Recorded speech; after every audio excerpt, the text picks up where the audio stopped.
This topic is nervous shock. Nervous shock, or you can also call it as a mental shock. A nervous shock to kenekoi shock to the nerve and brain. Okay. Shockot through suppose moi kiba eta enekwa dhৰণৰ incident eta দেখিলো বা কিবা এটা মই শুনিলো hard শুনিলো তাৰ ফলত যদি মোৰ কি হৈ যায় যে কনসিকুৱেন্স অফ দ্যাট যদি কিবা মই ইনজুৰি সাস্টেইন কৰো যেটা সেই ইনজুৰিটোৰ কাৰণে আমি কম্পেনসেশন ক্লেইম কৰিব পাৰো সো নাৰ্ভাছ শকৰ কনসেপ্টটো আমাৰ ল অফ টৰ্টছত ইনক্লুড কৰা হৈছে যে নাৰ্ভাছ শকৰ ক্ষেত্ৰত কোনো ধৰণৰ ফিজিক্যাল ফোৰ্স বা ডাইৰেক্ট ফিজিক্যাল কন্টাক্ট তাত আপোনাৰ নাথাকে বা হেতু প্ৰুফ কৰাৰ তাৰ কোনো ধৰণৰ নেসেসিটি নাই sustained by nervous shock through what he or she has been heard or seen and as a result of such incidents that person might die, he might sustain injury. And this kind of injury is called nervous shock. There is no physical force. Nobody has used force against it is that person who sustained the injury. Despite that, that person has sustained injury. There is no physical force and that person can claim compensation against that person. This is called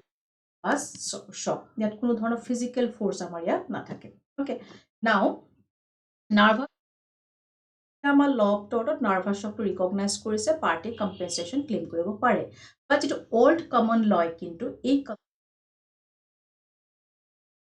did not recognize the liability for injury caused by a shock through eye or ear without having physical contact. Old law etu কৈছিল যে নহয় যত physical একো contact নাথাকে physical injury নহয় তেতিয়াহলে পাৰ্টিয়ে কম্পেনসেশনৰ কাৰণে সুট ফাইল কৰিব নোৱাৰে বা পাৰ্টি কম্পেনসেশন ক্লেইম কৰিব নোৱাৰে এই কনসেপ্টটো ৰিকগনাইজ কৰা হোৱা নাছিলে ওল্ড লট okay after that question rose হ'ল এই কোৱেশ্চনটো for the first time rose হ'ল যে আপোনাৰ a question arose whether damages could be claimed for mental shock and pain due to fear. This question arises in the case of Victorian Railway Commissioner versus Torts. A case arose, but in this case, the Privy Council refused to recognize the liability for injury caused by shock through eye or ear without having physical contact. But Victorian Railway Commissioner case Privy Council reject কৰিলে refuse কৰিলে যে নো এনেকুৱা ধৰণৰ injury আমি recognise নকৰো party compensation claim কৰিব নোৱাৰে okay তাৰ পিছত কিন্তু কি হ'ল যেটো ওল্ড ভিউ আছিল that old view has been discarded and courts have recognized the view that an action can be brought for damage shock even though it is sustained through the medium of eye or ear okay এতিয়া আমি কোনবিলাক কেছত nervous শকৰ কনসেপ্টটো কোৰ্টে recognise কৰিলে আৰু পাকলে যে party এনেকুৱা সিচুৱেচনত compensation claim কৰিব পাৰিব বা সিভিল একচন ল'ব পাৰিব ইয়াৰ লগত ৰিলেটেড আমি ফাৰ্স্ট কেছটো চাম যেটো কেছ এস্টাবলিশ কৰা হৈছিল Wilkinson ভাৰ্সেস Downton 1897 or case in this case it was established that the plaintiff can claim damages for mental shock versus Downstone case of factor এনেকুৱা হয় so in order to teach the in order to teach the plaintiff defendant played a practical joke with the plaintiff just a joke কৰাৰ কাৰণে এদিন কি কৰিলে তেবেটা এনেকুৱা ধৰণৰ news দিলে প্লেন্টিফক কলে যে প্লেন্টিফ গৰাকী কলে যে আপোনাৰ হাজবেন্ডৰ এটা এক্সিডেন্ট হৈছে সিভিয়াৰ এক্সিডেন্ট এটা হৈছে তো সিভিয়াৰলি এক্সিডেন্ট হৈছে আৰু সিভিয়াৰলি ইনজুৰ হৈছে হস্পিটেলত এডমিট কৰা হৈছে আৰু আপুনি ইমিডিয়েটলি হস্পিটেললৈকে যাব লাগে যেতিয়া এই নিউজটো ওয়াইফ গৰাকী শুনিলে মানুহজনৰ ওপৰত নো ডাউট মানুহজনৰ কোনো ধৰণৰ ইন্টেনশন নাছিলে তো জাস্ট হেমালি কৰাৰ চলেৰে কৈছিলে বাট মানুহজনী তেতিয়া কি হ'ল after hearing such sad news about her husband the plaintiff suffered a nervous shock and she became ill and as a result of this her hair became white and her health deteriorated তেতিয়া আৰু lady গৰাকী যেটা ইল তেওঁৰ বেমাৰ হৈ গল তেওঁৰ হেলথৰ condition বেয়া হৈ গল হে সেড নিউজ টু শুনাৰ বজত হেয়াৰ তেওঁৰ হোৱাইট হৈ গল she had to spend a lot of money in her treatment so তেতিয়া সুট ফাইল কৰিলে কম্পেনসেশনৰ কাৰণে আৰু এইটো কেছত আপোনাৰ কোৰ্টে হেল্প কৰিছিলে যে plaintiff was entitled to damages or compensation এনেকুৱা যদি কেছত যত ফিজিক্যাল ফোৰ্স নাথাকে আমি চাবলৈ গলে কোনো ডাইৰেক্ট ফিজিক্যাল কন্টাক্ট নাই বাট কিবা এটা এনেকুৱা ধৰণৰ কিবা এটা নিউজ এটা দিছে ইনসিডেন্স এটাৰ বিষয়ে তেওঁ শুনিছে who seen or heard শুনিছে বা মেন্টাল শক হৈ তোৰ বডিত যদি কিবা ইনজুৰি হয় সাপোজ তেওঁৰ বেমাৰ হ'ল বা তেওঁ কথা ক'ব নোৱাৰা হৈ গল মানুহ বিভিন্ন ডেথো হ'ব পাৰে তেতিয়াহ'লে পাৰ্টিয়ে কম্পেনচেশ্যন ক্লেইম কৰিব পাৰিব চ' উইলকিনছন ভাৰ্চেছ ডাউনষ্টাউন কেছটোত আপোনাৰ এইটো ষ্টাব্লিছ কৰা হৈছিলে যে এনেকুৱা ধৰণৰ নাৰ্ভাছ শ্বকৰ কেছতো plaintiff can claim damages for mental shock after that উইলকিনছনৰ কেছটোৰ পিছত আৰু কিছুমান কেছ আহিছিলে এইবিলাক কেছতো আপোনাৰ নাৰ্ভাছ শ্বকৰ এই কনচেপ্টটো ৰিকগনাইজ বা একচেপ্ট কৰা হৈছিল আৰু প্লেইণ্টিফক কম্পেনচেশ্যন ক্লেইম কৰিবৰ কাৰণে এলাউ কৰা হৈছে but it means plaintiff can brought action against such injury okay Dulieu versus White কেছটোত কি হৈছিলে plaintiff was a pregnant lady তেওঁ প্ৰেগনেণ্ট আছিলে she was standing behind the railway of railing of her husband's house হাজবেণ্ডৰ ঘৰত ৰেইলিঙতে ৰখি আছিলে এদিন ঠিক সেই সময়তে কি ডিফেণ্ডেণ্ট ছাৰ্ভেণ্ট নেগলিজেণ্টলি তেওঁ এখন ঘোঁৰা গাড়ী লৈ আহিছিলে হৰ্চ এণ্ড হিজ কাৰ্ট নেগলিজেণ্টলি আহি থাকোঁতে খুব গৈ তেওঁৰ ৱালত ফেঞ্চিংবিলাক আছিল ফেঞ্চিংবিলাক ডেমলিছ কৰি হঠাৎ ছাডেনলি কি হৈ গ'ল কেম্পাছৰ ভিতৰত এণ্টাৰ কৰিলে ঘোঁৰাটো খুব স্পীডিলি দৌৰিছে অলপমান ফেৰচিয়াছ টাইপ হৈছে এতিয়া প্ৰেগনেণ্ট লেডিগৰাকী ৰখি আছিলে ৰেলিঙত চ' সেই চিটুৱেশ্যনটো দেখি তেওঁৰ কি হৈ গ'ল এটা শ্বক লাগি গ'ল plaintiff suffered a nervous shock which resulted in a serious illness and premature delivery of her child. ঘপককে যেতিয়া তেওঁৰ সন্মুখত এটা চিটুৱেশ্যন আহিলে তেওঁ দেখি পেলাই তেওঁৰ কি হৈ গ'ল শ্বক হৈ গ'ল হৈ পেলাই তেওঁৰ কিবা অকণমান বডি হেল্থ কণ্ডিশ্যন তেওঁৰ প্ৰব্লেম হৈ গ'ল এণ্ড প্ৰিমেচিয়ৰ ডেলিভাৰী হ'ল after that plaintiff sued the defendant bodily injuries caused to the plaintiff যে কোনো physical contact নাই মই কোনো force use কৰা নাই but কোৰ্টে কৈছে যে for the first কোৰ্টে ক'লে তেওঁৰ যিটো submission সেইটো ৰিজেক্ট কৰিলে ইয়াত negligence আছে then এইটো কি হয় এটা নাৰ্ভাছ শ্বকৰ আমাৰ কেছ আছে যিটো Wilkinson versus downtown already establish কৰি থোৱা আছে সেই ৰুলটোৰ ওপৰত বেছ কৰিয়ে ডিউলি ভাৰ্চেছ হোৱাইট কেছটোতো কোৰ্টে ক'লে যে এনেকুৱা চিটুৱেশ্যনত যদি প্লেইণ্টিফে কিবা এনেকুৱা ধৰণৰ ইনচিডেণ্ট দেখিছে কিবা শুনিছে যাৰ ফলত পাৰ্চনজনৰ মেণ্টেল শ্বক হৈ তেওঁৰ এটা ইনজুৰি এটা হৈছে তেতিয়া পাৰ্চনজনে আপোনাৰ কম্পেনচেশ্যন ক্লেইম কৰিব পাৰিব অ'কে হেমব্ৰক ভাৰ্চেছ ষ্ট্ৰক বৰ্ডছৰ কেছটো আপোনাৰ কেনেকুৱা হয় ইয়াত আপোনাৰ এখন লৰি এখন আছিলে lorry belonging to the defendant left unattended with the engine running at the top of a steep street. এইখনতে ট্ৰাকখন এৰি থৈ গৈছিল ৰাস্তাটো আপোনাৰ এঢলীয়া আছিল ষ্টিপ আছিলে আৰু ইঞ্জিনটো তেতিয়াও ৰান হৈ আছিলে অ'কে ঠিক সেই সময়তে প্লেইণ্টিফৰ ৱাইফে তেওঁৰ বাচ্চাটোক সেই যিটো ৰাস্তাৰ তললৈ নামি আহিছে ষ্টিফ ৰোড আছিলে একদম তাত তলত বাচ্চাটোক তেওঁ তাত এৰি থৈ আহিছিলে কিবা হেৰিত এৰি থৈ আহিছিলে তেওঁ অ'কে তাত থৈ পেলাই ৰাস্তাত দেখিলে যে এখন লৰি খুব স্পীডত তললৈ নামি চিং দ্য লৰি ৰানিং ডাউন ডেফিনেটলি লেডিগৰাকীৰ কি হ'ব she was terrified for the safety of her child immediately after inform তাৰপিছত দেখিলে লৰিখন নামি গৈছে কোনোবা মানুহ এজনে আহি তেওঁক ইনফৰ্ম কৰিলে যে a child has been injured and the description of the injured child resembled of her child এনেকৈ ডেছক্ৰিপশ্যন দিলে এনেকুৱা লাগে যে য়েছ তেওঁৰ চাইল্ডেই হয় যেতিয়াই তেওঁ এই চিটুৱেশ্যনটো বা ইনচিডেণ্টটো তেওঁক ক'লে মানুহজনীৰ কি হ'ল plaintiff suffered a nervous shock and consequently died as a consequence of that লেডিগৰাকীৰ ডেথ হৈ গ'ল after that her husband brought an action for damages under the Fatal Accident Act আৰু কোৰ্টে ইয়াতে আমাৰ উইলকিনছন ভাৰ্চেছ ডাউনটাউন কেছ যিটো আপোনাৰ ruling দিছিলে এটা ভাৰ্ডিক্ট দিছিলে সেইটোৰ ওপৰত বেছ কৰি ক'লে যে ইয়াতো প্লেইণ্টিফে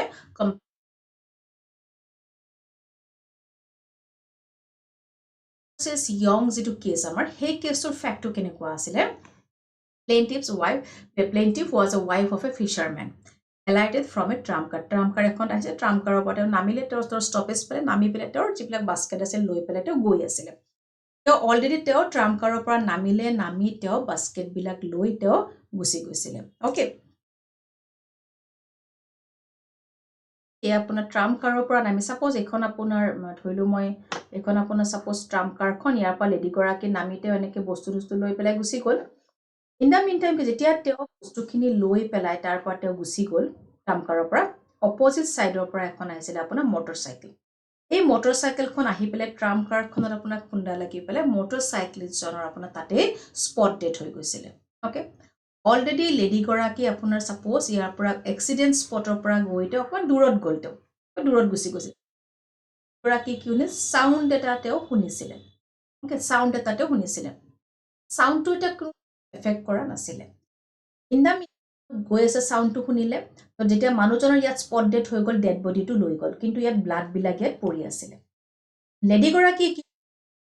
তেওঁৰ নিজৰ যিটো প্লেচ যিখিনিলৈকে গৈছিলে তাৰ পৰা তেওঁ ৰিটাৰ্ণ হৈ পেলাই যিটো place of occurrence place of এক্সিডেণ্টত তেওঁ আহিলে আহি যেতিয়া তেওঁ তাত ব্লাড দেখিলে ব্লাড যেতিয়া তেওঁ দেখিলে তেওঁ ইয়াত কি আছিলে আপোনাৰ ব্লাড দেখিলে প্ৰেগনেন্ট লেডি আছিলে ব্লাড দেখাৰ লগে লগে তেওঁৰ মেণ্টেল শ্বক হ'ল মেণ্টেল শ্বক হৈ পেলাই তেওঁৰ mental suffered nervous shock which caused premature delivery of stillborn child okay তেতিয়া তেওঁ এটা সুট ফাইল কৰিলে ড্যামেজেছৰ কাৰণে এটা ড্যামেজেছৰ কাৰ এগেইনষ্টত ফাইল কৰিলে যেন আপোনাৰ মটৰ সাইক্লিষ্ট আছিলে মটৰ সাইক্লিষ্টৰ ৰিপ্ৰেজেন্টেটিভ তেওঁটো ডেথ হৈ গ'ল মটৰ সাইক্লিষ্টজনৰ তেওঁৰ ৰিপ্ৰেজেন্টেটিভৰ এগেইনষ্টত যে মোক কম্পেনসেশন লাগে এনেকুৱা হ'ল তো ইয়াৰ কাৰণে মোৰ এনেকুৱা ধৰণৰ ডেলিভাৰী হয় ষ্টিলবৰ্ন চাইল্ড সো কম্পেনসেশন লাগে এতিয়া কি ইয়ং কেছটোত হাউস অফ লৰ্ডছে ইয়াত তেওঁৰ চিভিল একচন এটা আনিছে সুটটো ৰিজেক্ট কৰিলে কি গ্ৰাউণ্ডত ৰিজেক্ট কৰিলে House of Lords held that Liz had no legal duty to take care towards the plaintiff because she was beyond the danger zone and therefore she was not entitled to the damage. গতিকে যেনেকে আমি আদাৰ যিবিলাক আমাৰ concept আছে civil ৰং আছে law of টৰ্টছত এতিয়া আমি ৰিমোটনেস অফ ড্যামেজ আমি পঢ়িছিলো তাত এটা বস্তু কি পাইছে যেতিয়া আপোনাৰ কম্পেনসেশনৰ কাৰণে সুট ফাইল কৰে কোৰ্টে কম্পেনসেশন দিয়াৰ আগতে কি ডিটাৰমাইন কৰিব লাগে বা কেছৰ ফ্যাক্টটো চাই পেলাই কি ডিটাৰমাইন কৰে যে যেটো ইনজুৰি হৈছে ইনজুৰি ওকে ইনজুৰি আৰু আপোনাৰ যেটো আপোনাৰ কজ অফ একচন হেতুৰ মাজত কি থাকিব লাগিব এটা আপোনাৰ ডাইৰেক্ট কানেকশন থাকিব লাগিব ওকে তেতিয়া হলেহে কম্পেনসেশনটো ক্লেম কৰিব পাৰিব নো ডাউট নাৰ্ভাছ ষ্টকটো আমাৰ ৰিকগনাইজ কৰিছে এনেকুৱা কেছতো পাৰ্টি কম্পেনসেশন ক্লেম কৰিব পাৰে কিন্তু ইয়াত যদি আমি এইটো কেছত যদি আমি ইনসিডেন্টটো চাওঁ এইটো কেছত ইনসিডেন্টটো কেনেকুৱা হ'ল আপোনাৰ অলৰেডি ট্ৰাম্প কাৰৰ পৰা নামি তেওঁ গুচি গ'ল ওকে এইখন তাৰ অপোজিট সাইডৰ পৰা এখন মটৰ সাইকেল এখন লৈহে মানুহজনী ইয়াত খুন্দা লাগি মানুহ হৈ গ'ল তেওঁৰ ডেড বডিটো তেওঁ জাস্ট লেডি গৰাকী তেতিয়া তেওঁ অলৰেডি বহুত দূৰত গৈছিলে অকমান দূৰ জাস্ট এটা সাউন্ড এটা তেওঁ শুনিছিলে বাট সাউন্ডটোৱে কোনো ধৰণৰ এফেক্ট তেওঁ কৰা নাছিলে তেওঁ কি কৰিলে যে গৰাকীয়ে আকৌ এই প্লেসটোলৈকে তেওঁ নিজে আহিলে কি হৈছে চাবতেও আহিলে আহি যেতিয়া ব্লাড দেখিলে তেতিয়া তেওঁ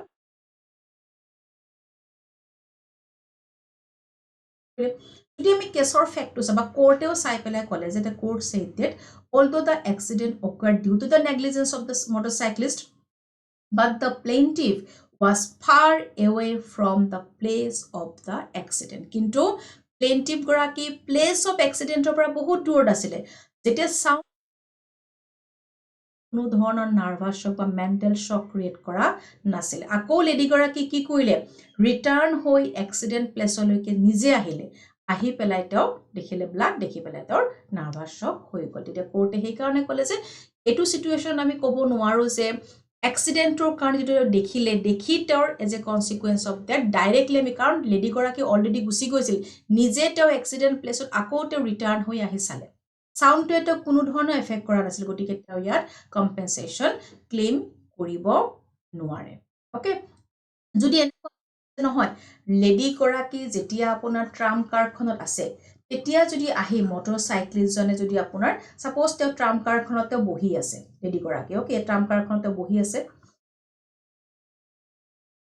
আহি যদি তেওঁ ইয়াত খুন্দা মাৰিলেহেঁতেন বা জাস্ট নামিছে ইয়াত খুন্দা মাৰি এটা এক্সিডেন্ট হ'ল মানুহজনৰ ব্লাড চাৰিওফালে তেতিয়া ডেফিনেটলি তেওঁ কম্পেনসেশন ক্লেম কৰিব পাৰিলে বাট ইয়াত সিচুৱেচনটো কেনেকুৱা লেডি গৰাকী অলৰেডি ট্ৰাম্প কাৰৰ পৰা তেওঁ নামি গুচি গ'ল দূৰলৈকে এক্সিডেন্টটো হ'ল বহুত দূৰ যোৱাৰ পিছত জাস্ট সাউন্ড এটা শুনিছিলে সাউন্ডে কোনো ধৰণৰ এফেক্ট কৰা নাই আকৌ লেডি ডেড বডিটো ৰিমুভ কৰাৰ পিছত নিজে আহি পেলাই প্লেস অফ অকাৰেন্সত তেওঁ চালে একেবাৰে ডাইৰেক্ট বা প্ৰক্সিমেট বুলি আমি ইয়াত ক'ব নোৱাৰো যেটো অলৰেডি তেওঁ গুচি গৈছিলে সাডেনলি কিবা তেওঁ এটা সমুখতে ডেফিনেটলি কোনোবা কিবা নিউজ দিছে কিবা দেখিছে তেওঁ কম্পেনসেশন পালে সো এটো গ্ৰাউণ্ডত কোৰ্টে ক'লে যে তেওঁ কম্পেনসেশন ক্লেম কৰিব নোৱাৰে কোৰ্টে কেনেকে ডিসিশন দিছিল the house of lords held that the cyclist has no legal duty to take care towards the plaintiff because she was beyond the danger zone and therefore she was not entitled to the damage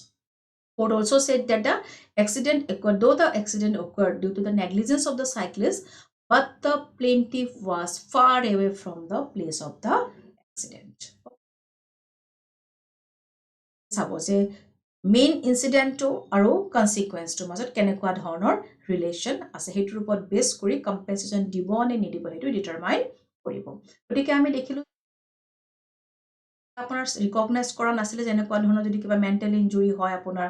য'ত কোনো direct physical contact নাথাকে, কোনো force use নহয়, তেতিয়াহ'লে কোনো compensation নাপায় বা কোনো একশ্যন আনিব নোৱাৰে। তাৰপিছত আপোনাৰ উইলকিনছন কেছটোত নাৰ্ভাছ শ্বকৰ কনচেপ্টটো ৰিকগনাইজ কৰা হ'ল। অ'কে, ডিউলে ভাৰ্চাছ হোৱাইট হেম্ব্ৰুক এইবিলাক কেছতো আপোনাৰ এইবিলাক উইলকিনছনৰ কেছৰ বেচিছত জাজমেণ্টৰ ওপৰত বেছ কৰি তাত কম্পেনচেশ্যন দিলে। ইভেন আমাৰ Indian legal system also' accepted it is a good ল, যেনেকুৱা চিটুৱেশ্যনটো মানুহে কম্পেনচেশ্যন ক্লেইম কৰিব পাৰে। অ'কে, নাও নাৰ্ভাছ শ্বকৰ ক্ষেত্ৰত প্লেইনটিফে কি প্ৰুভ কৰিব লাগিব? The plaintiff has to prove the following thing. First, necessary chain of causation. This is important যে আপোনাৰ ইনচিডেণ্ট আৰু আপোনাৰ যিটো ইঞ্জুৰি সেইটোৰ মাজত আপোনাৰ কি থাকিব লাগিব? এটা চেইন, ইট মিনছ এটা আপোনাৰ লিংক এটা থাকিব লাগিব between the nervous shock and the death or injury of one of more of the parties. Okay,